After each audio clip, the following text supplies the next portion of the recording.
একদিন আমাদের প্রিয় নবী জঙ্গলের পথ দিয়ে যাচ্ছিলেন। পথে আপনি দেখলেন এক শিকারী একটি হরিণীকে দড়ি দিয়ে বেঁধে রেখেছে। হরিণীটি খুব অস্থির ছিল এবং তার চোখে পানি ছিল।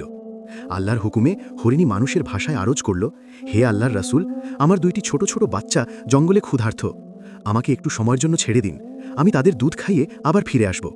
নবীর হৃদয় রহমতে ভরে গেল।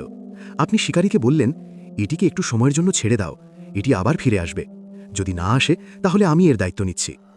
শিকারী অবাক হয়ে গেল, কিন্তু সে রসুলের কথা মেনে নিল। হরিণীটি মুক্ত হল এবং দ্রুত জঙ্গলের দিকে দৌড়ে গেল। সে তার বাচ্চাদের দুধ খাওয়ালো, তাদের আদর করল, তারপর কথা রাখার জন্য আবার ফিরে এলো। শিকারী এটি দেখে অবাক হয়ে গেল। সে বলল, একটি প্রাণীও আপনার উপর এত বিশ্বাস করে, আর আপনি তার দায়িত্ব নিয়েছেন। তার মন নরম হয়ে গেল। সে হরিণীটিকে চিরদিনের জন্য মুক্ত করে দিল। হরিণীটি তার বাচ্চাদের সাথে খেলতে লাগল। আমাদের প্রিয় নবী বললেন, সবচেয়ে উত্তম মানুষ সেই যে বোবা প্রাণীদের সাথে ভালোবাসা করে।